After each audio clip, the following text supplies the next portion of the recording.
सातारा कराड अख्खा पालता घातला. तिथल्या BMIDCत काही नोकरी नाही.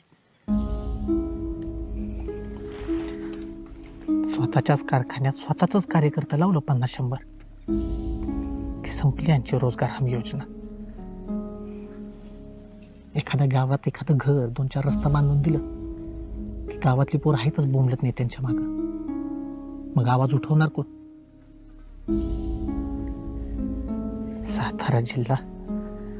सातारा जिल्हा सैनिकांचा जिल्हा आहे. आणि सैनिक नाही झालं तर बेरोजगारांचा जिल्हा असं म्हणायची कुणाची हिंमत का नाही होत? जिल्ह्यातली निम्म्यापेक्षा जास्त पोरं पुण्या मुंबईला आहेत.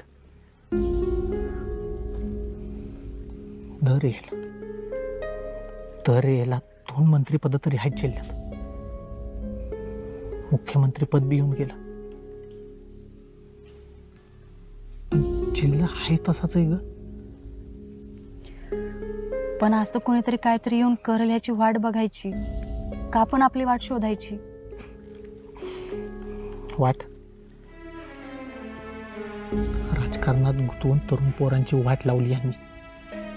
नवीन जर काही करायचं म्हणलं ना तर वाट अडवून धरली.